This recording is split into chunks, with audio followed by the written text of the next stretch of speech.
Hey everybody, welcome to Baker Banter. This is the Sports Podcast. Welcome on this beautiful Thursday morning. If you're listening to us now, we got the Open Championship starting. Sorry about that. It started about 1 a.m. in the morning, but hey, we'll give our take on this.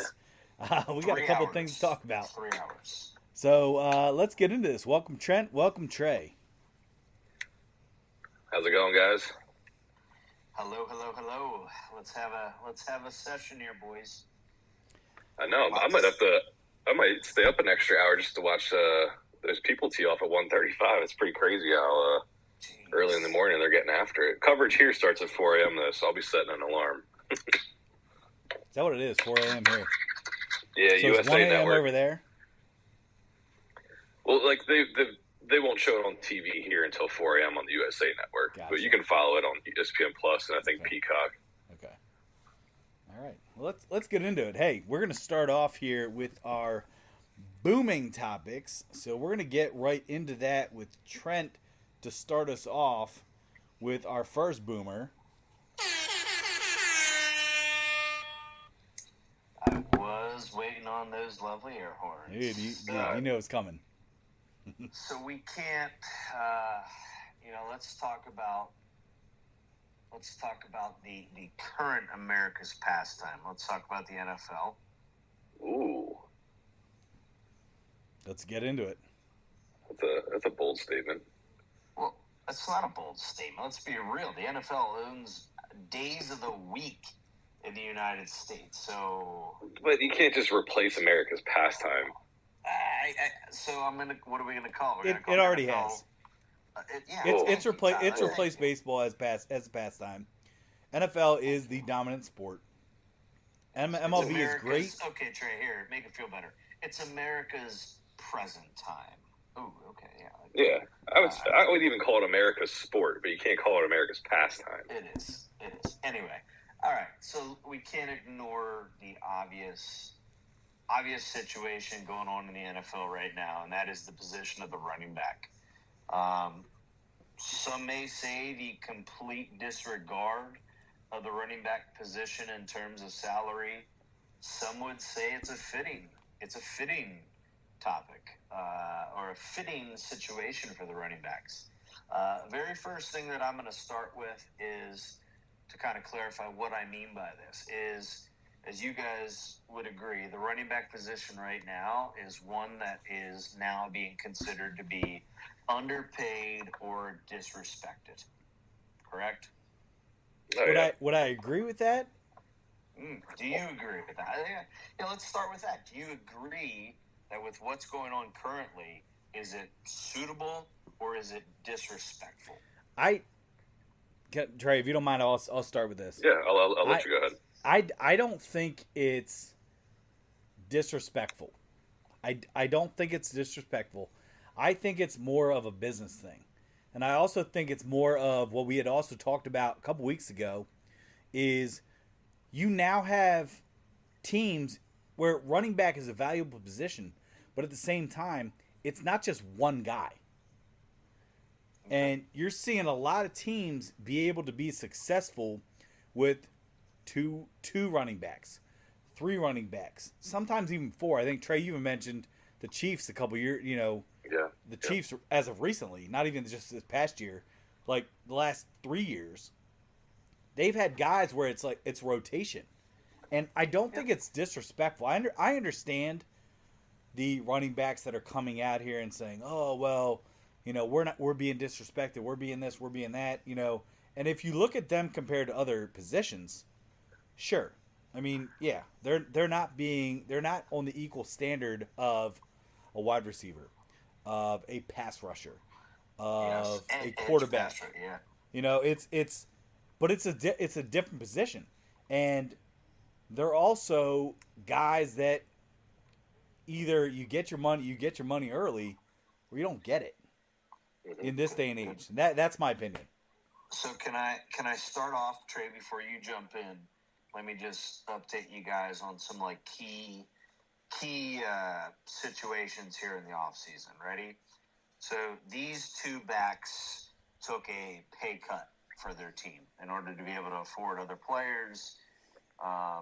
make moves, etc. So Joe Mixon and Aaron Jones took a pay cut. Yep. Got individuals that were cut: Ezekiel Elliott, Dalvin Cook, Leonard Fournette. Franchise tagged, but never got an actual deal done, which was pretty much that 4 o'clock deadline recently. That was Saquon Barkley, Josh Jacobs, who I'm a Raiders fan. He was literally sitting in the parking lot of the Raiders facility with Max Crosby all the way up till 4 p.m., expecting to be able to go in and sign a contract. No, I know. Yeah. I mean, and then Tony Pollard is another one. Although word is that he's going to accept the tag and just play under that deal, as he should after being injured last year. Yeah, it makes sense. Yeah, that was an ugly leg break. Next back, this topic is wanted a new deal and asked for a trade. That was Austin Eckler. Didn't get one.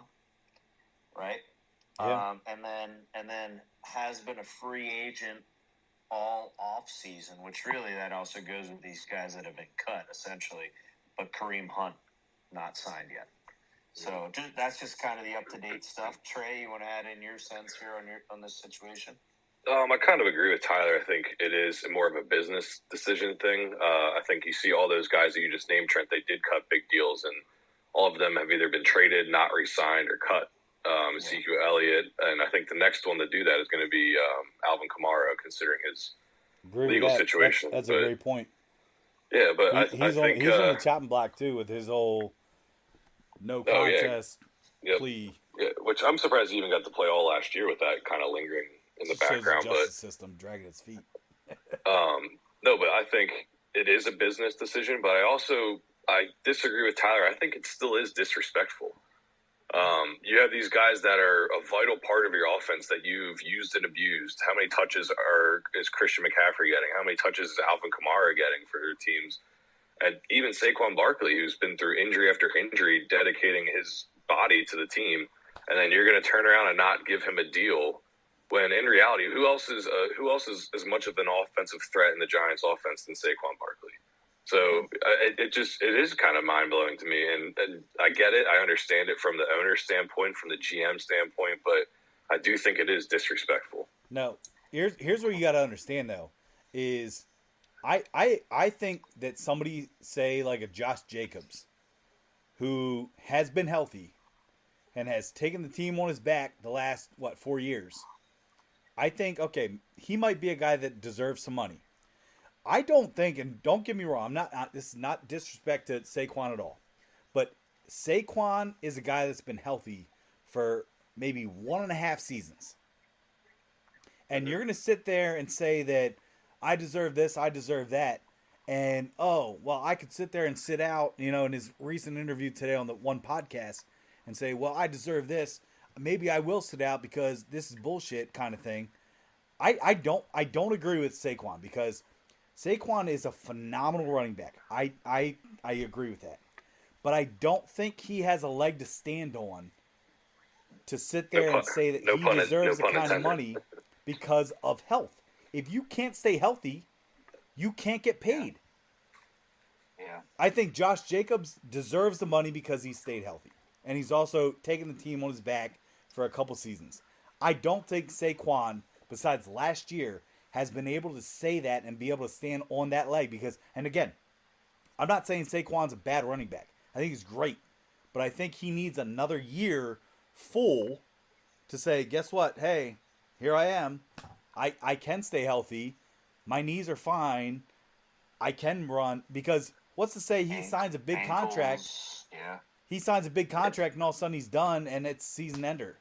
And it's done for for his career. I mean, he's one more injury away from being done. Say that about everyone. Trey, look at guys like Kajana Carter from Penn State. But what I'm saying is, Carter played one season and was done. You can make the argument about signing anyone to a big contract for that reason. They could tear their ACL and next year. That's a waste of money. They're never going to come back and be the same. I think that if anything, his big major injuries are behind him. I think that now that's that fine. he's so then play a year. You looked at the way he ran at Penn State. I even said to myself, I go, the way he cuts, the way he runs with as much power, like I had a gut feeling that something was going to happen to him injury wise with the knee or something like that, and it did. Twice? But guess what? ACLs aren't the same injury as what they used to be. Not saying I think they people are. I think people can recover a lot better. I think that they can still have a very successful career and be just as explosive as they were prior to their inry. And I think Saquon showed that last year. And yeah, he did have injuries. He's only been healthy for maybe half of his career. 1 year. But Yes. those again, Tyler, you can't really control that. That's just going to happen. That's the nature of football. Everyone gets hurt, every position. But the running back position, you're taking a beating every time you touch the ball. Right, and guess what? The guys that are successful, that take that beating and can prove to be a good part of your offense, why not reward them? Pay them. Hey, we're giving you 250 carries a year plus some catches. Yeah, you might get a little banged up, but hey, you're getting this first down after first down. You're extending drives. You're a hard worker, a good team leader, which we know. I know we keep harking on Saquon. That's the example, but I think some of these guys absolutely deserve, with the amount of time, the amount of effort they put into their teams, the dedication. I think you need to pay some of these running backs. Okay. I really do. So let me jump in here. So essentially, we've kind of talked about this before, not just in the NFL, but I think all sports across the board, is the idea that contracts really don't mean a thing anymore, right? Like when these guys sign these major contracts. No salary cap. It's more what we talked about. We talked about contracts, how they don't mean a thing, right? They really don't. In the NBA, you had Anthony Davis who signed this mega contract, this max contract with the Pelicans, but then said, you know what, I don't want to be here anymore. I don't want to play for you. I'm requesting a trade, right? And you know what? Some of these teams will sit there and say, absolutely, we'll pick up your max contract. So what I think has to happen, and I think a lot of the position that I see this already taking place in, is the offensive line in the NFL. Yep, I agree with that, Trent. Guys are taking 1 and 2 year contracts with a lot of guaranteed money that work out in their favor. Because of injuries, because of the way that the league works. I mean, your average career in the NFL is about it's less than 3 years at least. So I think the average player is like 1.5, if not less. Yeah, and I think, and I'm going to make this statement right now: the person that killed the running back position in the NFL is Le'Veon Bell. Yeah. Okay, Le'Veon Bell. And he knows that too, because he admitted it. Well, he's acting like a martyr for the running backs. Absolutely. So I want to rattle off a couple now. Like, here's where I'm saying maybe these teams aren't in the wrong. Okay, so what I'm about to read to you is the Super Bowl winners from the year 2009 all the way to 2021. Well, before you get into that though, Trent, can we talk about the last running back to sign for over $10 million in 2021? It was Nick Chubb. Mm-hmm. Okay. 2021. It was over 700 days ago, according to Schefter. He was the last running back to sign for over $10 million. All right, so let me get you this list there. So Super Bowl winning teams, and we talked about this. We talked about this on past episodes, about how teams are doing this with guys that just fill in the spot, right? They fill in, or they do it by committee. Yeah. 2009 is where I'm going to start. Ready? The Saints. Pierre Thomas, their leading rusher on that Super Bowl winning team, Pierre Thomas, he cost his team that year, his base salary was $460,000. The Packers in 2010, James Starks was their leading rusher. Wow. $320,000 base salary. 2011, and I'm going to rattle these off, so let me get through these quick without interruption. Ahmad Bradshaw, $1.5 million. Giants. Giants. Ravens, Ray Rice, 2012, $2 million. Seahawks, 2013, Percy Harvin was their leading rusher, $2.5 million. He wasn't even a running back, was he? No, slot receiver. He was like a hybrid, yeah. 2014 Patriots, LeGarrette Blount, $730,000. 2015 Broncos, C.J. Anderson, $585,000. Patriots 2016, LeGarrette Blount, $760,000. Eagles 2017, LeGarrette Blount, which isn't that interesting. Yeah. He's on this list 3 times. Yeah. $900,000, all under $1 million for him. 2018 Patriots, Sony Michel, $480,000. Chiefs in 2019, Damian Williams, $1,050,000. Buccaneers in 2020, Leonard Fournette, $2 million. And then 2021 is the other one, which was Cam Akers, $1.1 million. So you got guys that are essentially the highest on that list was 2.5, which was Percy Harvin for the Seahawks. So, like, I mean, is it unfair to the backs, or is it just the harsh reality that, hey, we can kind of make do? You know what I mean? Yeah, because, like, that's fair. I think you're gonna get guys that are willing to just take that money and say, hey, yeah, I'll do this. I mean, look at Philip Lindsay.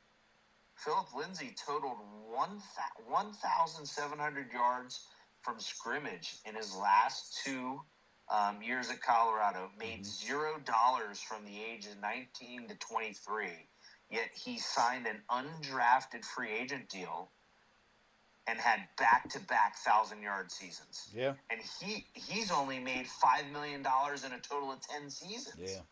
So it's like those numbers, it's like maybe it's not so disrespectful. Maybe it's just like, hey, like there's a lot of good talent out there that guys can do this. Well, so, I also don't know. I think it goes back to I read a tweet from a high school football coach that said if you're a running back, you better learn to play other positions and have other talents. Mm-hmm. And I think it's valuable in that sense because I look at guys like say a Christian McCaffrey. Okay, McCaffrey, sure, he can take a handoff and he can run for 1,000,000 yards, right? But McCaffrey can also line up in a slot, and he's also a very dangerous guy in the slot. So if you're really gonna want that kind of money as a running back, you better be able to line up out wide, and also make plays. I think you look at like say your Jerome Bettis's, your Sean Alexander's, your running backs that can literally just run downhill and just knock you on your ass. I think those days are really kind of gone.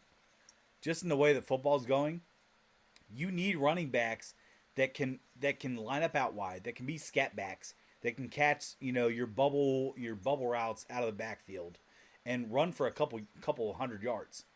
I think that's where your money's going to go, and I think if the running backs, I appreciate the fact that they're all sticking together and saying, hey, this is bullshit, like we need to be paid.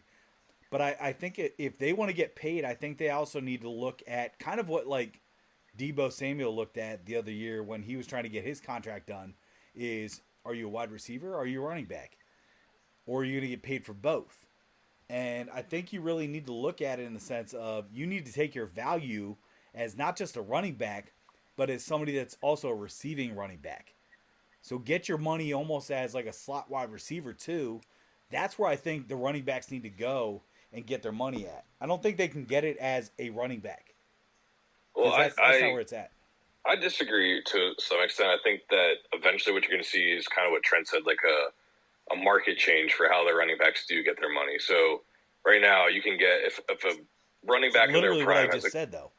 No, but what I'm saying is if I'm a free agent or agent for a running back, what I'm doing right now, if I'm Saquon Barkley, as I'm saying, look for a 1-year, 2-year deal worth $12 million. Take a shorter length contract with more guaranteed money that's higher, and then guess what? After that 2 years, if you're healthy and you've proven to be like useful, take another 1 or 2 years. Make your money that way instead of looking for these 4-year deals worth $13 or $12 million every single year. Get it right away up front on 1 or 2 year contracts, and then keep signing those. And then guess what? If you get hurt or you have a bad year, you can get a contract like you would have gotten if you asked for a long-term deal. So I mean, What's the difference? It's So I don't want us to spend too much time on this because this is the hot topic of the most popular league in sports, right? Right. But I just want to kind of summarize what has seemed to be the trend moving forward. Ready? Teams draft a running back, they play the running back. If the running back produces, they franchise the running back. Mm-hmm. And then, depending on where it goes from there, Yeah. they draft another running back to replace him. Yeah. I agree. I think they're disposable. I think they're exploiting them on their rookie contract. That's what they're doing. Absolutely. And Trey, it kind of goes back to what you were talking about the other week, like with fantasy football. Yeah. Oh, Who's the running valuable? back. I mean, how many guys stay valuable that long? Not many. Yep. Nope. True. No, I agree. True. All right, hey, we could sit here and argue running backs all day. So let's get on to our next boomer. All right. Let's go. Who's got us? I'll jump into it real quick because mine's still kind of NFL related. Very similar to what I kind of brought up the other weekend. Actually, sorry, Trent, without you. But this is rookie NFL coaches. Who's going to be the most successful and why? We have the Arizona Cardinals with Jonathan Gannon, who came from. He was the D coordinator for the Eagles. You have the Colts with Shane Steichen, who was the offensive coordinator for the Eagles. You have the Texans with D'Amico Ryans, who was the D coordinator for the Niners. You have the Broncos with Sean Payton. And then you have the Carolina Panthers with Frank Reich. Who's going to be the most successful and why? Who'd you name after Gannon for the Cardinals? Sorry. Steichen. And who's he with? Steichen is the Colts coach. Yeah. Okay. Can I go first on who I believe is going to be most successful? Those are the five. Who you think most successful and why? I'm going Frank Reich, Carolina. I think you got a steady mind. I'm not saying most talented because of how little he is in terms of. I just hope to God he can stay in one piece. And Bryce Young for Carolina. I really hope so. But I love Frank Reich's mind. He's got a running back that he's familiar with Miles Sanders down there. And to be honest with you, is that where Miles Sanders went? Yeah, yes. I'm not 100. I didn't realize I'm that. not 100% sure. I'm not 100% sure, to be honest with you, if Bryce Young starts right away. I mean, it'd be crazy not to, but some would say having an Andy Dalton down there, who, in my opinion, has turned into the next Fitzmagic, but I know he hasn't quite been the traveling man yet. They also have Matt Corral down there from Ole Miss. Yeah, well, I'm still going. Dalton might end up starting the first couple weeks. Bryce Young takes it over. You got a really good run game. You have some investment in the offensive line. But the thing down there is their defense was really, I'm not saying like great, but they have some studs on defense that can win them some games. The other thing that they lost their D coordinator though. Yeah, that to me is, I'm sorry, in the NFL. Sorry, Todd, but D coordinators are dying by a dozen. Could totally disagree with that. Yeah, but anyway. Because the guy went to San Fran. I get you. But he was also a head coach guy, so he should have been the head coach. He was the interim head coach. You don't name him the head coach, he's going to leave. But I'm just saying that defense has the pieces in place to be good. The other thing that I'm saying is right now in that division, based on the odds, you have a New Orleans Saints team who is the favorite to win that division, who has Derek Carr, a first-year quarterback in that system, to be like, come on, the Saints are the favorite in that division. That surprises me. You got the situation where Alvin Kamara could be suspended. Come on, like I'm sorry, but and your head coach has already coached Derek Carr as a head coach. Yeah, and I love Derek Carr, but I'm sorry, the guy he's not taking you to the promised land. I'm just saying that's why we moved on. As much as these critics want to hate on the Raiders for moving on, although all they did was hate on us when we stuck with them for too long. So I'm saying Frank Reich. That's my answer to that tie. All right. Trey, who you got? I'm going to go with a little bit of maybe a surprise here, and I really think it's just because his expectations are going to be so low. I'm going to go with D'Amico Ryans and the Houston Texans. Did not see that one coming. Based off of simply the fact of how much you hate the Niners. Well, he's not a Niner anymore, and I think that's why I'm opening up to him. But no, I think he's a young, motivated coach. Like I said, I think the Texans are going to be very overlooked.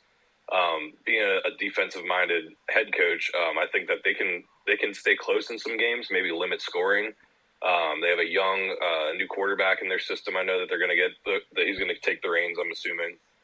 I just think that they can steal some wins. They play in not the strongest division either, so I think he's just going to exceed expectations.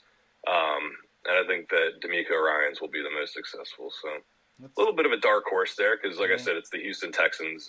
And God, we know how bad they were last year. But I think a young, motivated coach that can relate to the players and really keep them in games is all they need. He also got a lot of pieces around him. Yeah, in the draft and stuff. I mean, they're the first 2 picks of the draft. Yeah. Like, yes, they did. You knew, there was obviously some movement. So, yeah, I mean, it's hard for me not to say that because I love D'Amico Ryans and I think he's a phenomenal coach. I hope he does well there. I'm going to go with the Colts and Shane Steichen, the old offensive coordinator from the Eagles. And I honestly I think of it more in the sense of with who he drafted with their quarterback, the guy out of Florida. I think with them having the running back that they have, I think there's a lot of talent there, and I can't help but think that he's not going to have a lot of success there because I don't know. I listened to him speak on McAfee a little bit too, and he talked about like just the difference between like passing and running the football and like what you're going to use it for. And I was like, man, like you talk about passing, but like at the same time, like you literally have Jonathan Taylor as your running back. Do you understand what you could do? Like, I don't think he ever had a Jonathan Taylor for the Eagles. He had good running backs for the Eagles, when he was there. But you have Jonathan Taylor. Now, you also have a rookie quarterback. I understand that. So that could be a little bit, but at the same time, you look at what Jalen Hurts did with him. I think, what is it? Richardson, right? Anthony Richardson, yeah. I really think that Richardson could honestly produce something similar. I'm not saying Richardson is Jalen Hurts by any means because I think that Jalen Hurts is a phenomenal leader, and his leadership with as Jalen Hurts is head and shoulders above most of these guys at quarterback. But I think that the fact that like in terms of talent wise and athleticism, I think that with Anthony Richardson, I think you could see him have a lot of success with the Colts. So I'm gonna go. He's a wild card. Yeah, he is a wild card, but that's who I'm going with, Shane Steichen. So with the Colts, I think he'll have a lot of success. I think it's funny that all 3 of us, nobody picked Sean Payton. God damn, you kidding me? You got the damn Russell Wilson. Let's ride. Hell no, I'm not going to the damn Broncos. Sorry about all the D words, but shit, there's an S word. But I'm sorry. Sorry about the D words, everyone. I'm telling you right now, I got Broncos. I got Broncos last season for plus money to not make the playoffs. Easiest bet I ever made in my life. There's no way they make there's no way they have success. You're playing in the division with Patrick Mahomes. Yeah. Patrick Mahomes and Herbert. And I'm gonna be honest with you, I'm not putting it past the Chargers. I know this is another episode in the future. I'm not putting it past the Chargers winning that division this year. Because, let's be real right now, guys, I know this is totally off topic, but by the Chiefs not getting Hopkins, I know they'll do whatever they do. The Chiefs have a very poor wide receiver room. I'm just saying. You still have Mahomes. I know that. Come on. I know you got Kelsey. I said wide receiver. You lost Juju. Juju's gone. Dude, Juju Smith-Schuster was very overrated. He was poo-poo. He was poo-poo Smith-Schuster. Yep, I like that, Trey. Thank you. Appreciate that. All I'm gonna say is watch out for the Chargers, in the sense that they not only have Mike Williams, this guy's name slipped my mind. Who's the other real stud wide receiver with the beard there? They just drafted a guy too. Sorry, Keenan Allen, and then the TCU receiver. Yeah, they just got him too. So like, I'm just saying, like, that team is loaded, and you still, granted, he's not happy there because he requested a trade. You still have Austin Eckler. So it's like, I'm okay. I know. Once again, that's why I'm saying Sean Payton. I'm not sold. I actually think this year, by bringing in Sean Payton, is going to be is sort of a cover up. Yeah. For the Broncos to have an excuse to say, yeah, Russell Wilson was just bad, yes, and we're gonna move on from him. I agree with that, Trent, 100%, because remember, do you remember this was about 5 or 6 weeks ago? I said that I don't think Russell Wilson will be the quarterback by the end of the season. Yeah, because they got Stedman, right? Jared. Yeah, Jared Raiders. Oh God, you guys you're gonna. No. Listen. You're gonna. No. Listen. Compliment Stidham because he almost beat your Niners. No, what I'm saying is, I think that Wilson is in. I don't know. I almost compare Wilson to like him being in like a Chuck Knobloch, like the Yips kind of thing. Did you just compare Russell Wilson to Chuck Knobloch? Yes. Wow. Holy hell. Like, I think Russell Wilson has the yips, and I don't think that Russell Wilson will be successful at all. And I'm not saying he's going to be placed immediately, but I think you're going to get 3, 4, 5, 6 games in, and the Broncos are going to be like, oh shit, man, we're pretty terrible. Let's bring in Stedman and see what he does. Yeah, let's ride. And you know what helps the yips? Doing high knees everywhere. What?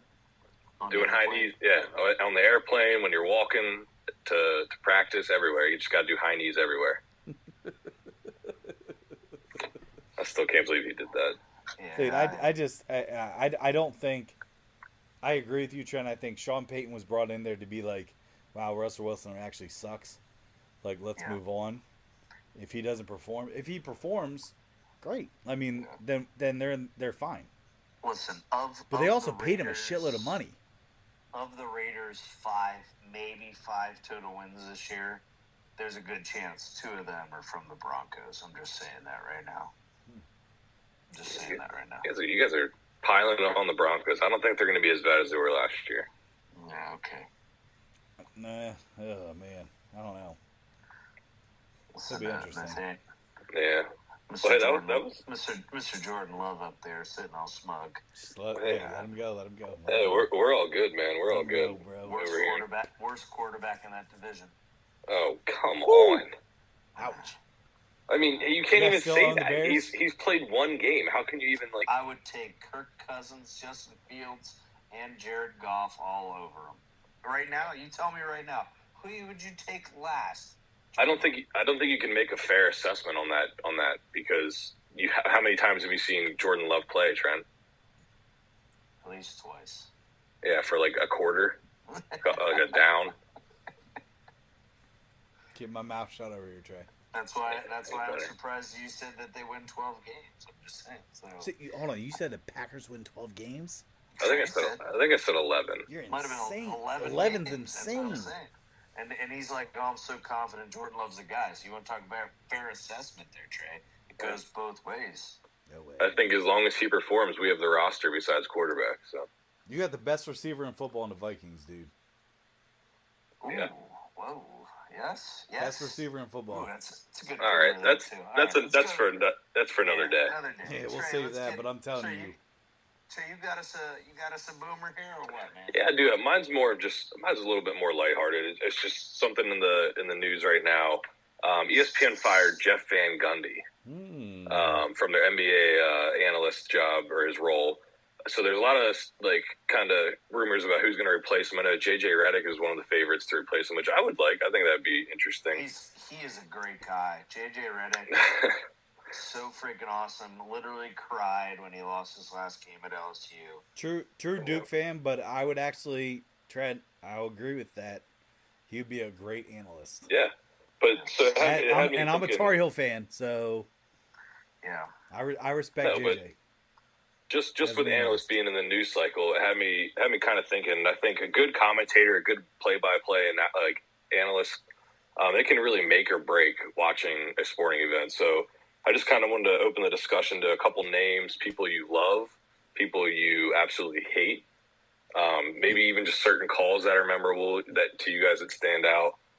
It's got to be basketball, or is this across the board? Well, no, any sport. I know Al Michaels with the USA over Russian hockey. That was probably one of the most famous call in play-by-play. But yeah, who would you guys say are people you enjoy listening to, who are people you don't enjoy listening to? Trent, you want to start us off? I get, so this is any sports broadcaster right. that I enjoy hearing. Yep, or that you don't, and why? Or I don't. Oh man, this is interesting. So I'm going to go ahead, and I know this is kind of controversial, but it's got to. Hey, does that be play-by-play guys? Yeah, like someone on TV whenever you're watching a game that they but talk. I'm saying, like, can it also be analysts though, like post-game, pre-game? No, like we're going to keep Stephen A. out of it. We're going to keep all those people out of it. Okay. All right. So I'll start us off because my all-time favorite sport is college basketball, and I know actually there's a handful of people that actually totally dislike this guy. But what I miss is a good Duke-Carolina rivalry game being called by Dickie V. Yep, agreed. Love the guy. Hey, the guy loves the game. By the way, prayers for Dickie V, Trent. Yes, Yeah, absolutely. prayers for Dickie V for sure, man. Yeah, it's on his vocal cords this time. Yeah. So that could be a career ender for him. I know he chose radiation over surgery, but I'm just gonna and I'm not giving him this shout out for that reason. Out of any the guy was college basketball. He's a legend. The biggest games were called by him, and as much as he could get on maybe some people's nerves with his antics, the guy he was awesome. So I would say Dickie V is one that I love, 100%. I'm gonna go. Well, you guys want to start with like a love-hate, and then somebody that's like kind of a good surprise, because I have kind of like a surprise. Okay, sure. I'll tell you who I love. All right, and I love Chris Berman for the NFL. Yeah, but he's kind of a post. No. Nope. I'm breaking my own rule. He used to be the guy, though. You did just break your own rule. You just said no Stephen A's, no Scott Van But Pelt's. he's more of like the 2-minute NFL guy there. He's more of an analyst, play-by-play. But I mean he's been the voice of the NFL of me growing up, watching highlights, making me laugh, just listen to all the crazy nicknames that he comes up with that are so unique and so like creative too. But Chris Berman for me is an all-time great. I like watching his. I know he does some like halftime thing. I don't know if it's like Monday night or Sunday night on ESPN Plus, but I'm just glad to see him on the TV sometimes. I do miss him. I mean, I'm not trying to be too cliche, but like football wise, you can't not say John Madden. Okay. Oh, yeah, I mean, John Madden was a dude. Like I'll never forget. I mean, growing up, John Madden when he said, he goes, I'll never forget the whirling dervish. Whirling dervish. Yep, I knew you were gonna bring it up. I couldn't forget it. He goes, man, that tackle looked like a whirling dervish. And he sat there and it was like quiet for like 2 seconds. And he goes, I don't really know what a whirling dervish is, but I'm pretty sure that would be one if that's what it is. Like, I couldn't stop laughing. I remember watching it on Monday Night Football, but I'll be honest with you. I mean, this will definitely carry some bias with it, but I think one of my favorite broadcasters, and they're actually two guys from Philly, and I'm not a Phillies fan, but John Kruk. To listen to John Kruk broadcast Phillies games, Yeah. dude, he's awesome. He kills it. He's hilarious too. He's awesome. I mean, he is so like on point with his analysis. He's so on point with just like what he says. He's so matter of fact. He's like, you could just tell like he's been a player. You know what I mean? Yeah. And he says it like it is. Like John Kruk is an awesome analysis. But Tyler, analysis, the thing analyst. about him too is he's not too like egotistical. No, right? no. Not testicle. But Explicit. Trying to say testicle? Jeez. What the Yeah. Oh, Tyler repeated it. Anyway. No. Anyway, but that's the thing is like he can also joke about his like low moments too. Yeah. Like that's actually you're right about Kruk. Like that's one thing I like about him, is where he brings some like comedy into it. Yeah. Even like how he jokes about like streaks of how many days it's been since he's criticized the umps and stuff like that. Yes.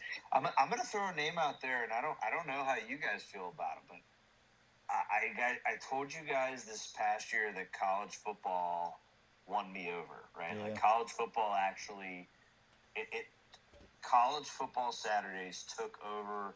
Now, don't get me wrong, I still love NFL Sundays, but it took over for NFL Sundays for me. Oh, no way. And I guys, here's what's crazy is I still don't have a damn team. I don't have a favorite team. But I thoroughly, and you guys are gonna. I think you guys are gonna. I actually think you guys are gonna hate me for this. I like Kirk Herbstreit calling games. I don't hate you for that, Trent, because I was gonna say him too. Phew, I'm glad you said him because I thought you were going to say somebody else who I despise. Who do you despise? I will say in the realm of Kirk Herbstreit, Dude. he works hand in hand with a person who I don't mind for college football, but I absolutely hate his ass for college basketball. Matter of fact, thinking about it pisses me off. Reese Davis is okay for college football. He is the worst for college basketball because he is so biased against Duke. It's unbelievable. That's all I'll say. Kirk Herbstreit, winner across the board. Reese Davis, great for football. Absolute piece of crap. Here's the one I despise. Hold on, real Trent. quick though. Can I just touch on that because I agree. Herbstreit's awesome, and I think Herbstreit though can be very biased, especially with Ohio State. But he also and I understand that. State. I understand that, but like I get that. But he has so much knowledge of college football that I do appreciate him, and I think listen to him, especially when he goes also with on with McAfee and stuff on their podcast. I think Herbstreit's a dude. Go ahead, Trey. So you think he has bias with Ohio State? The person that I absolutely despise listening to college football, especially, is Gus Johnson. Ooh, I okay. I will mute a TV before I listen to him commentate any game. Wow, the guy that's so like boisterous and everything. It's exactly the thing. He's too much Really like that, tough. and he's biased on when he chooses to be like that with things, and I cannot stand him. Does he not? He calls every like Big Ten championship game. Him and Joel Klatt, those two together are the worst combo to listen to, especially a Penn State game for. I cannot stand them. Interesting. That's fair. All right, so can I give you guys a guy that has changed my mind over the years? Yeah, you can. I also have two guys I got to talk about too. So I'm just gonna say this. It's good. It's good discussion topic, Trey. This is a good one. This might be one that Tyler wants to talk about. You might punch Trent in the face for this. I used to hate one because I hate this conference.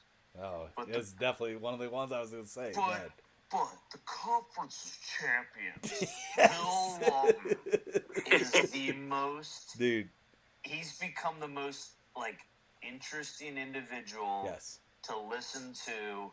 Just calling now, like there's some times where he is totally gimmicky and totally over the top with this stuff. But I'm not gonna lie, like I find myself, because like one of my favorite things is, I mean, I do it all year. I'll stay up way too late.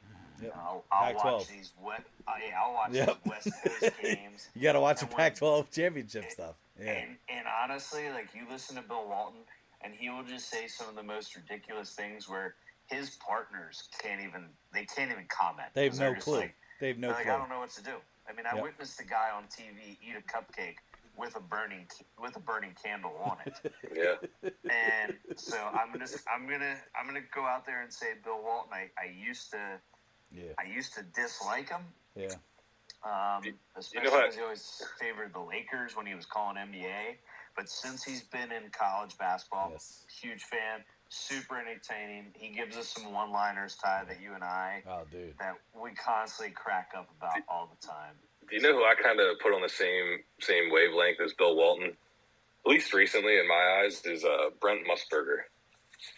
I just think he's a goofy old man that just says whatever he wants. The voice of the Raiders, boys. The voice of the Raiders. No, Trent, I'll tell you what, man. With with him announcing, Bill Walton announcing Pac-12 games, dude, there's been so many times that I'm like, man, Bill Walton is so high that he has no clue what he is actually saying. And I almost feel like he admits it sometimes. I was going to say, I think he tells you that he's high on air. And they're like, hey, like, Bill, what'd you actually do? And he's like, oh, man, I'm just super high right now, so I have no clue what I'm saying. But, like, to listen to him, because I used to hate, Trent, I agree. I used to hate his announcing. But college basketball, especially Pac-12, because, again, going back to the fact that Pac-12, it's late night basketball, and that's the only thing on sometimes. It's like, holy shit, all right. But, yeah, Bill Walton, man, it's funny because that was one guy I was going to announce, or I was going to actually say I enjoyed. But, again, going back to bias a little bit. Tyler, you gotta watch his special on ESPN. All right. It's a couple parts. You got to go on to ESPN Plus and watch the special. Okay. All about Bill Walton through his college years, all the way through his professional years. Okay. Very entertaining. Very entertaining. All right. To learn I'll about check it out. The other guy that I actually really enjoy, besides say like John Madden or Bill Walton, these big names, but like locally, Jim Jackson, Flyers commentator, play-by-play, and Jim Jackson, he's a guy that I feel like makes hockey. Hockey's a very quick moving sport, obviously. But Jim Jackson is the Flyers play-by-play guy, and I feel like having him call the games for the Flyers, again, specifically for the Flyers, but like he's a guy that just makes the games entertaining. He's got a lot of energy. It's hey, things are going to happen very quickly and very fast. Jim Jackson's a guy I respect a lot as a commentator, play-by-play guy. So, but I have one more name to add. I know, Trent, you said you wanted to talk about like some dark horses or forgotten announcers. I gave you mine. Bill Walton was my dark horse. Yeah. Okay. Well, the one I want to mention that I think would be kind of a sin not to mention him if we're bringing up this topic. I think he's been the voice of baseball for decades, and that's Vin Scully. Okay. The old Dodgers announcer. I think he's the epitome of like a play-by-play announcer. He had it down to a science. He was always great to listen to. Even like when he was on the radio announcing, it felt like you were there at the game watching it from old clips and stuff. Yeah, at least from. Sure. But so I think all those names that we brought up, pretty interesting characters. A lot of different types of people too, different sports. And can I say one guy I hate? Yeah, Tony Romo. Two guys I hate. No, I hate Tony Romo. Tony Romo's gotten worse, but he has gotten worse. I hate Bill Rafferty. Yes, he's annoying as shit. Chris Collinsworth. And yeah, Chris Collinsworth annoys the shit out of me. I hate But Chris no, Collinsworth. I'm gonna tell you the other one that just got fired too, Jalen Rose. Oh wow! I think he sucks as an NBA commentator. And I'm glad he got fired by ESPN. So, no, not all. Bullshit. I'm sorry. Yeah, Dude, I'm good. sorry. Get his ass out. He's terrible. Oh man, no. That's how I feel. Yeah. And yet Kendrick Papson Perkins keeps his job. Kendrick Pappas, yeah, dude, he's terrible. It's a matter of time. Again, Ty. Say it again, Ty. Come No, on. no, shut up. Oh man. Yeah. I actually, and you know what's funny is I didn't mind Perkins for a little bit. He's gotten worse though, and I think it's when he started to try to go at JJ Redick for stuff, and Redick is just like, what the hell are you talking about? Like, dude, like, Yeah. like I mean, actually you guys gotta read things and learn like, things. Well, when Stephen A. and Kendrick Perkins try to go at JJ Redick went to Duke for 4 years, so the guy's educated. So be Yeah, careful. but Stephen A. doesn't even go at JJ Redick because JJ Redick understands the game. But he's also, I mean, he's got that Duke degree too. Like, So, okay, that's, real quick side note question then. Who should replace Shannon Sharp to go against Skip? Because the top name right now is Richard Sherman. I say nobody, so they take Skip off the air. Trey, I like that. I like that too, Trey. They screwed up. They absolutely screwed up by taking Shannon Sharp away from there. Yeah. Shannon Sharp should have been there for forever. I thought he stepped away. I'm pretty sure they were trying to get rid of him. I thought. Well, he's got a better deal in the works. Yeah, I thought he was. The rumor has it right now is that FanDuel's trying to replace McAfee with him. Ugh. I mean, that's good for Shannon, but and FanDuel. I just don't see. I mean, who the hell would want to work with Skip Bayless at this point? I mean, dude, he's horrible. Yeah, I mean, who knows? Maybe Charles Barkley will go in there and just tear him up. I don't think so because I feel like Charles Barkley has so much good going for him that he'd say that's bullshit. That'd be a demotion. True. Well, hey. On this note, guys, Trey, I actually love that topic. That was that was good. There was a little bit of hidden treasure there because not too many people talk about like the commentators. Although we as us as brothers and everything, we absolutely criticize commentators. Absolutely, like I said, I think they make or break a sporting event. They can. They absolutely can. What do we say? What do you guys up for taking this across the pond for the big event? Dude, let's tee off, Trey. Let's do it. Ooh, Trey, you got us on the background. You are our golf liaison, aka golf pro.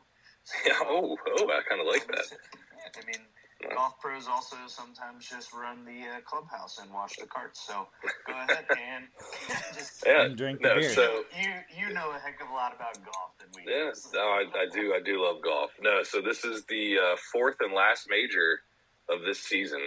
It's the Open, also known as the British Open. I know there's a big debate on which one to go by, but this year it's at Royal Liverpool, which is hosting for the third time in the last 20 years.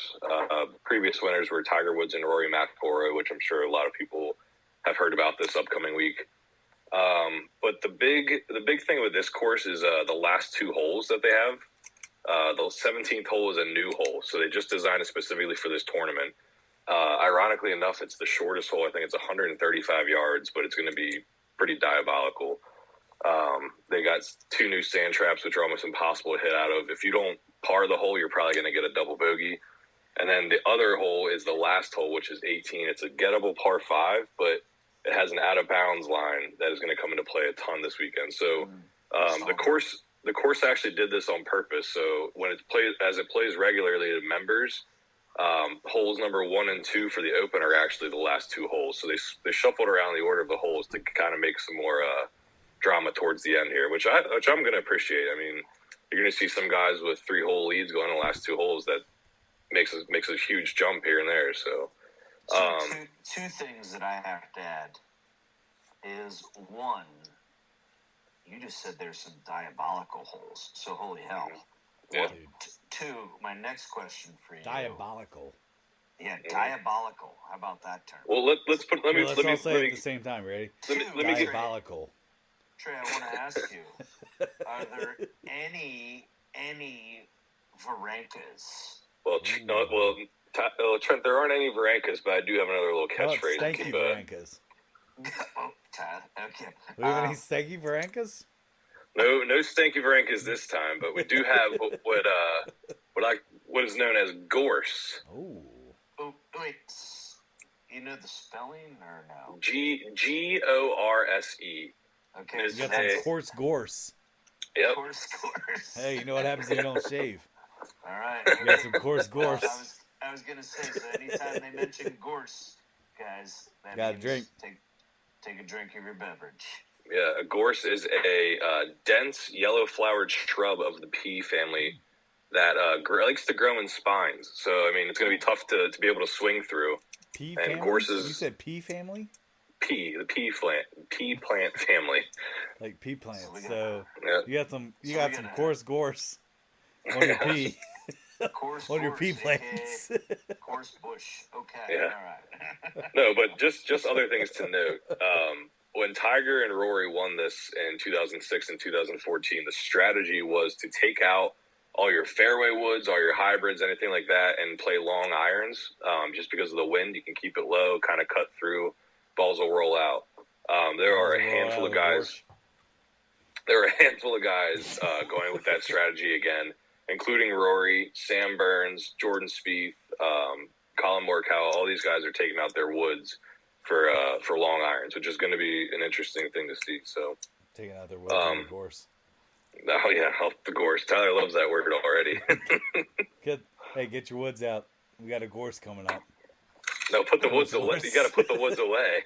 Oh, put the woods away. In your gorse. All right, put the woods away. Let's accept this gorse. Let's get to our picks here. All right. Trey, thank you for the background, Golf Pro. Yeah, absolutely. You gave us some good stuff. So, a 135 hole 17, you said? Yeah, par 3, 17, and a par 5, 18.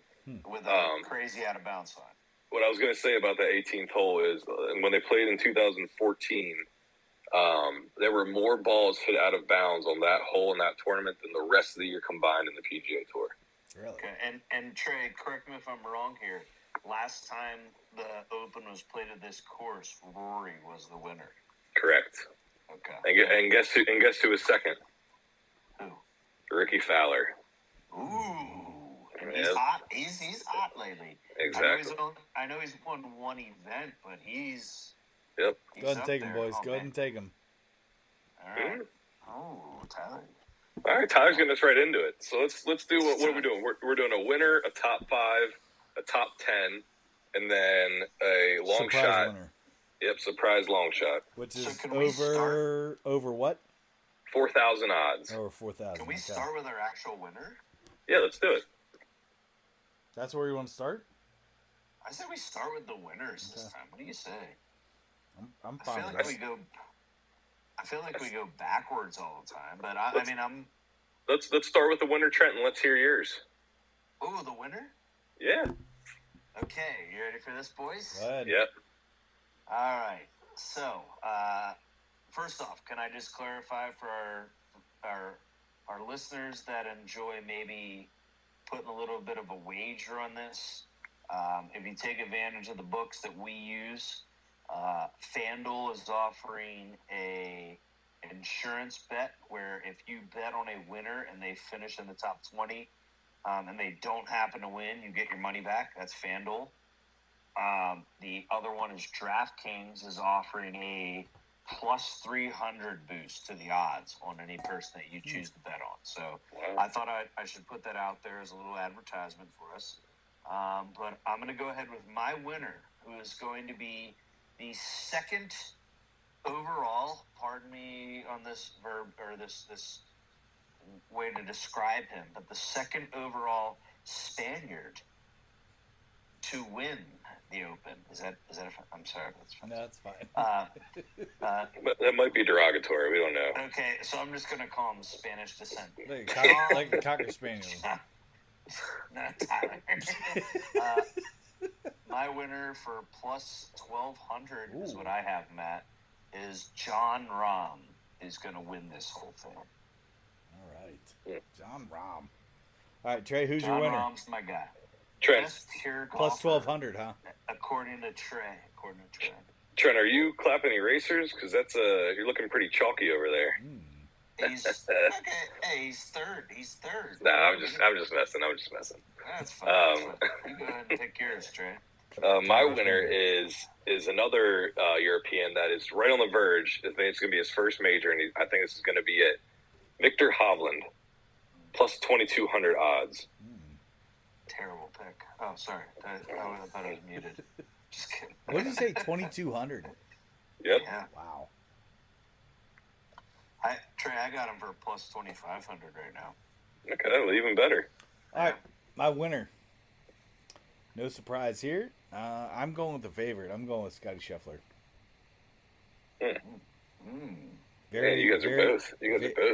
I was gonna say, Trey, where's the? Let's go, bud. Well, I wasted my good joke on you. I didn't know he was gonna go chalkier.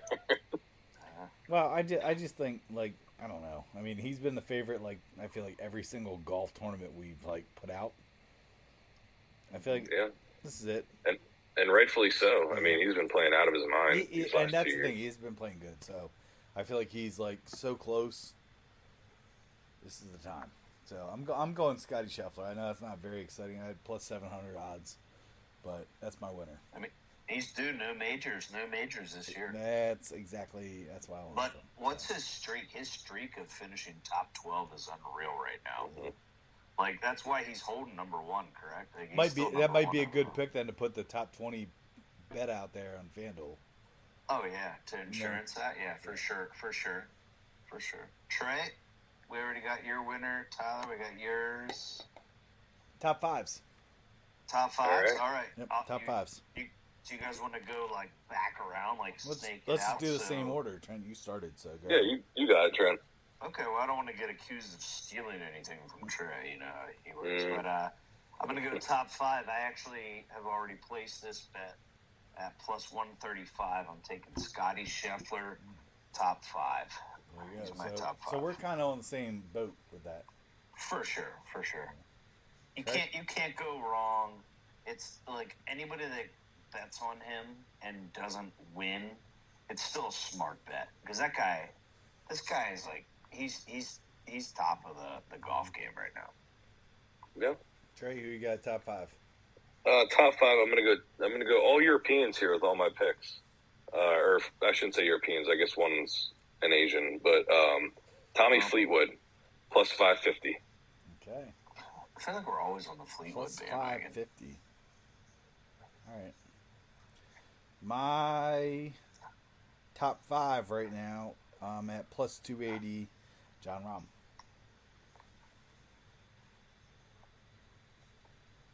You guys got that?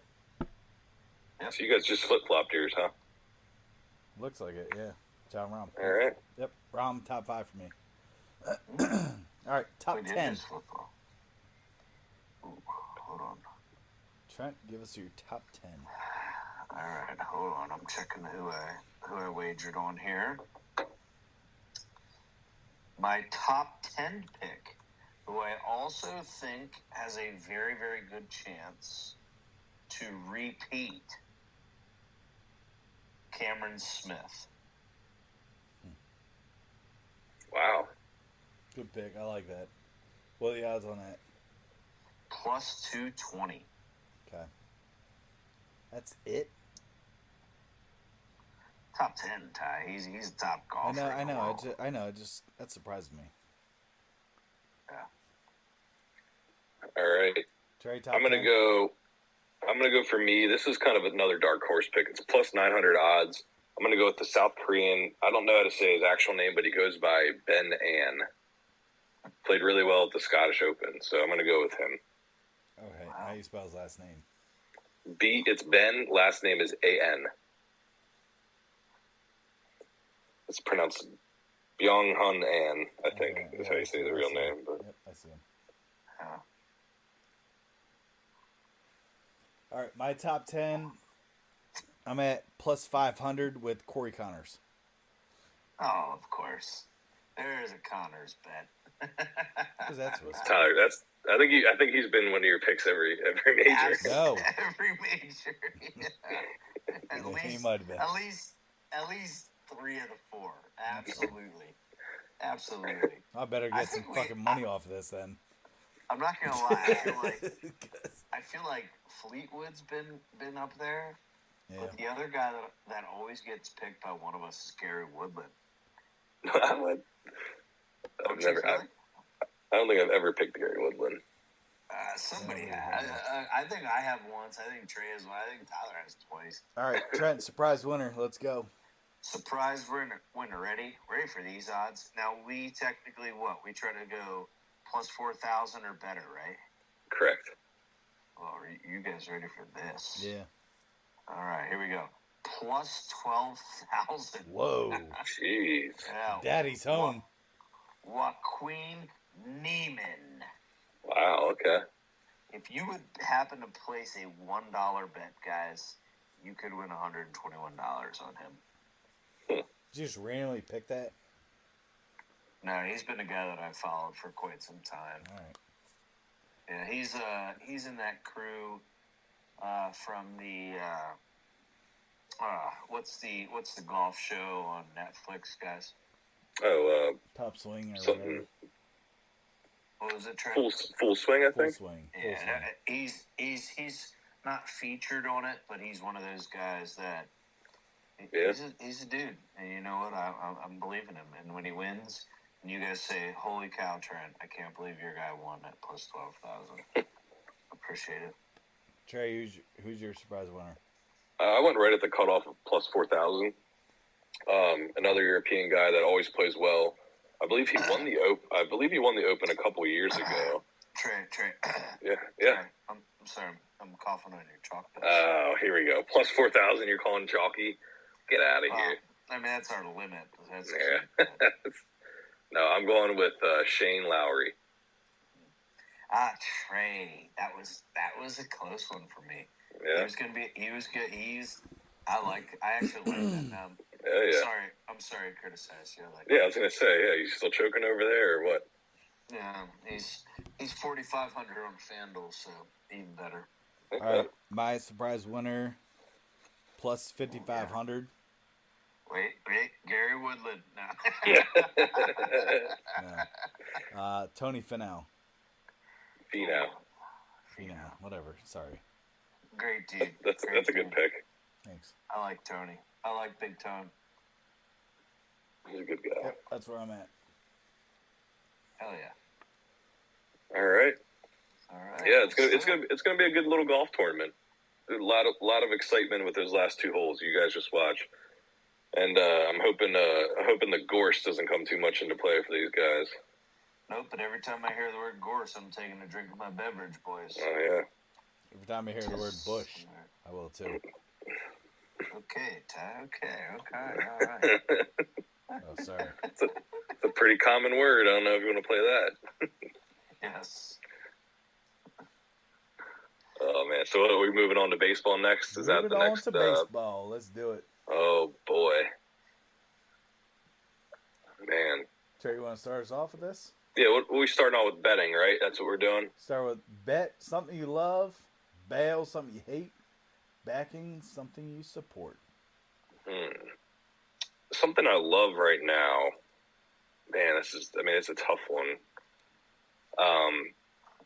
I love the fact that the NL Central, not the AL Central, because I think that's the worst division in baseball, but I like the fact that the NL Central is kind of getting a little bit of a race going on between the Brewers and the Reds. Yeah. I think it's going to be kind of fun to watch down the stretch. I know both of them have been kind of hot and cold going back and forth. Right now, the Brewers are the hot team, in my opinion. The Reds kind of cooled down a little bit, but just seeing those two battling out in that division will be kind of interesting, I think. It's crazy to see the Pirates fall to the bottom after their hot start and thinking, hey, this might be a new team, but yeah. I'm betting the Brewers Reds little divisional competition they have. That's fair. Okay. I like that. All right. I am going to go ahead and say that I am betting, and I know last week we said we are not an Orioles podcast, but I am betting on the Orioles offense. Mm-hmm. Orioles offense. You guys know I love their team totals, especially still the fact like even today with an over/under being like I think it was like 9, and I could get them for over 3.5 for -130. Give it to me. They hit that in the first freaking inning. I'll take it. And bet the Orioles offense. They are officially tied for first in the AL East too. Boom, boom, boom. Bingo. That's right. Yeah, my bet is the Orioles winning right now. So that's what I love. I know they dropped 2 against the Dodgers recently, but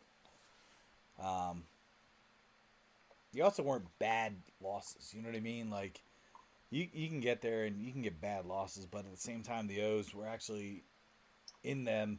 I mean, especially I think game 1. Game 1, yeah. They lost by a grand slam. So Yep. They should have won that. you know what game. I mean? Like so I'm on the Orioles win streak, so let's go with the O's.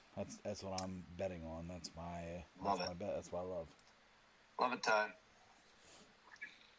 You guys bailing on? I can start with the bail. Go ahead. Yeah, go ahead, Trent.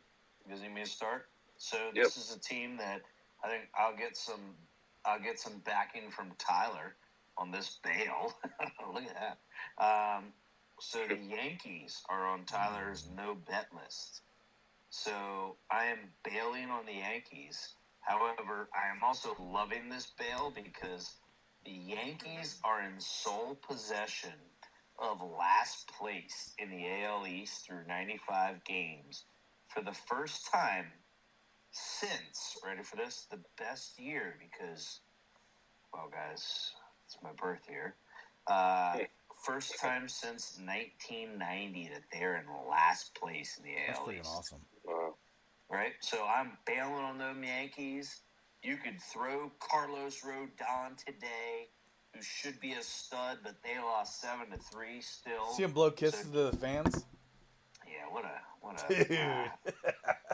So, That's not how you what, win your fans over, man. You know what? We bail on the Yankees, boys, don't we? Get rid of them. Yeah, Don't we trust bail.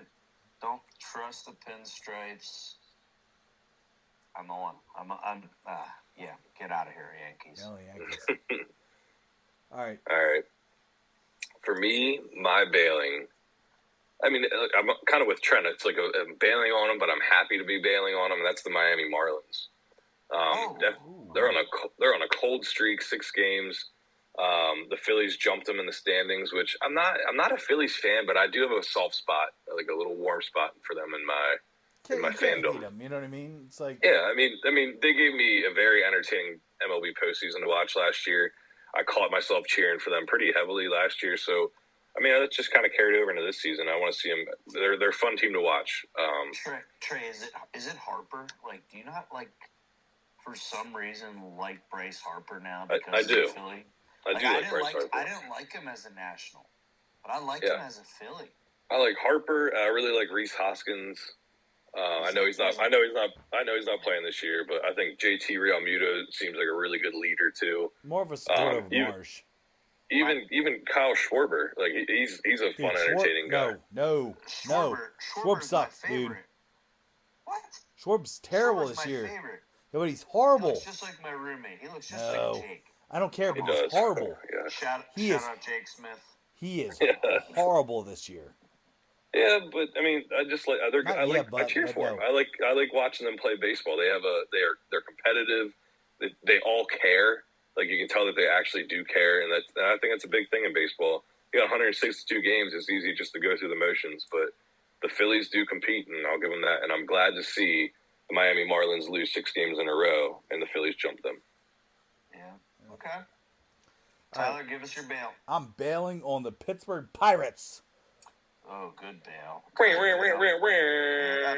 feel like we needed those there. Abandoned ship. Abandoned ship, Trey. Walk the plank. They're 42-54. They're in last right now in the NL Tyler, Central. Tyler, let me give you one more. Surrender the booty. Mm-hmm. They are booty. firmly in last place in the NL Central. So they were definitely fakers, not makers in the beginning of the season, which we had also talked about in the beginning of the year. If you guys remember, back when we first started talking baseball, we said the Pirates are doing great, but beware. And they have shown their true colors. Mitch Keller, I'm off that bandwagon. I take all of his K props with a grain of salt right now. Don't take him at all. Don't take him at all. Yeah, that's what I'm saying. He But was Todd. He was 4.5. He was 4.5 Ks, and you know what he ended with the other day? One. Yeah, I know. Yep. So, yeah, I'm bailing on the Pirates. I'm done with them. I think they've shown their true colors. It's the Pirates, and it's a shame. So, it is what it is. But yeah, that's my bail. So. I like it. All right, move on to backing. Let's get it. All right, I got you quick here, boys. So I'm going back to the well, guys. I'm going back to the Orioles, and something to pay attention to is the Orioles have not been swept since Adley Rutschman has been in the major leagues. So that's about what, May of last year? Mm-hmm. They have not been swept since May of last year, since Adley Rutschman has been a part of the Orioles organization. So that's my backing, is like tonight, like for me to see, and that actually went into my thought process. Don't get me wrong. I look at team totals. I look at statistics. I look at pitching. I'm very, very big at looking at pitching statistics to base my picks. Right. So I saw that. I saw the over-under of being 9. So I said, you know what? Orioles don't get swept. They just haven't been swept for so long. I'm going over 3.5, especially if the over-under is 9. That means it's going to take more than 3.5 runs to win this game tonight. They scored 8. Matter of fact, correct me if I'm wrong, what did they score? 5 in the first inning? 4 in the first inning? 4 in the first inning. Covered in the first inning, nothing better than having a nose sweater. Ooh, put on a shirt. Nothing better than having a nose sweater. Ooh, that's a good. I like that. Love it. God damn, that's a jingle. Yeah, that is a good jingle. All right, that's my my phone number. It's.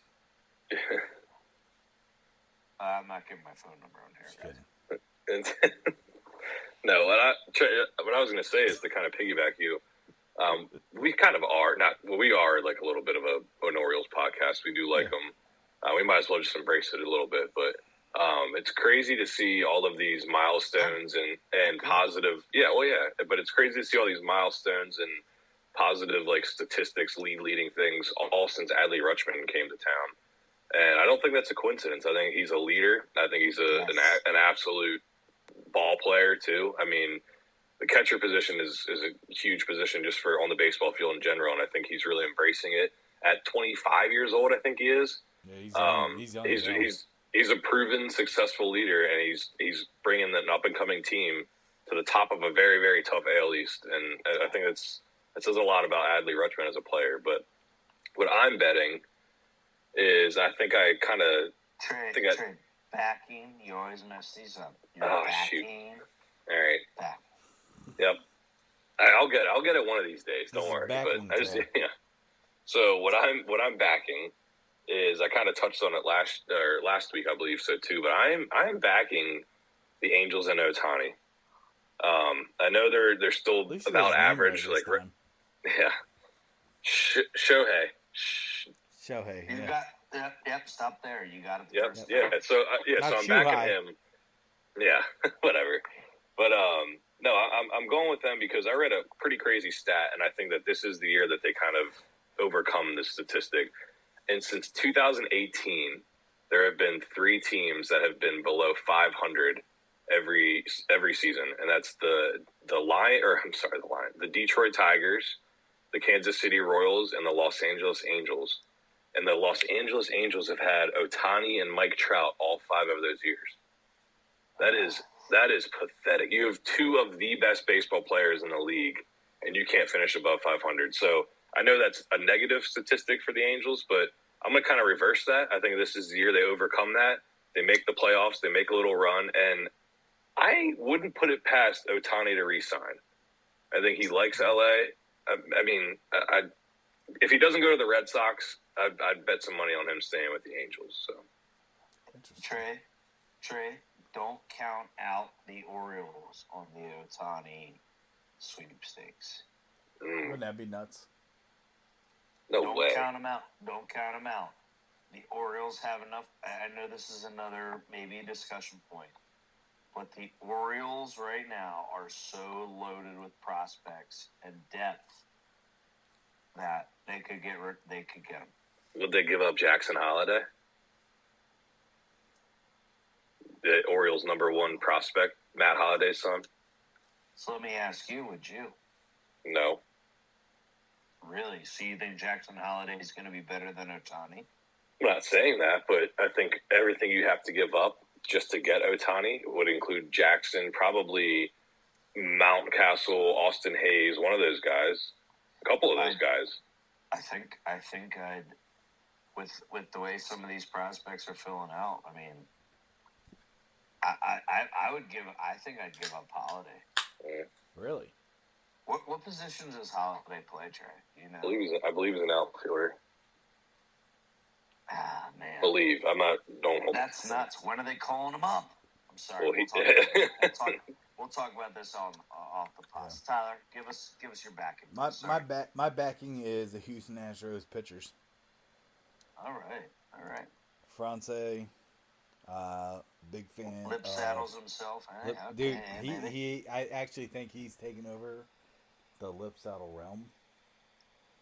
So lip saddle. I'm a big fan of the Astros pitchers under K props, not because they're bad pitchers, but because they don't get strikeouts, but they get outs. So that's where I'm at with things. How about them being 4.5 games back? Can you guys believe that? Well, now? I was kind of looking at some things. I mean, the Astros, I mean they're a couple games back behind the Rangers, but when we talked about the Yankees, right, being so far back, they're still above 500. Like that just again goes back to what we talked about before, how strong, the AL East is. It's like if you're that far behind, you're 50 and 47, and like you're still in last place, but like you're also still above 500. So, but yeah, my backing is the Astros pitchers K props. That's where I'm at. So that's me. JP France. Hey, Spencer Strider, lip saddles. Jackson Holiday is a shortstop, guys. Ooh. They're never gonna have room for him. Interesting. So, we'll talk off the cast. I don't want to take more time from this, but love that. Love it. I'll tell you what, guys. A lot of good topics to talk about. Yeah, for sure. I mean, booming running backs. I was unexpected with Trey's play-by-play analysis. Yeah, that was interesting. Very interesting talk. So, a lot of good stuff. I'm excited for the Open. Last major of the year, boys. Let's go. Right. Soak it in. Hey, that board's going to be posted in a couple hours here, so I'll put that out there as early as possible. Hey, Tom, they tee off in about an hour. So. Literally, I was just going to say that. Tee times are in less than an hour. So I got it, and we're ready to go. I love it. Yeah, that was a good one, boys. Yeah. Hey, cheers. Hey, check us out, beardedbakerbrothers.com. We are now also on Instagram for some short clips and reels, and that is at Bearded Baker Brothers. So check us out on there. Check us out. Spotify, Apple Podcasts, wherever you check out your podcasts. So appreciate your love. Yeah, leave comments, concerns, suggestions, everything. We love hearing them. Yep, no concerns though. Just kidding. Yeah, appreciate everybody. Yeah, take it easy, guys. All right, see you guys. See ya.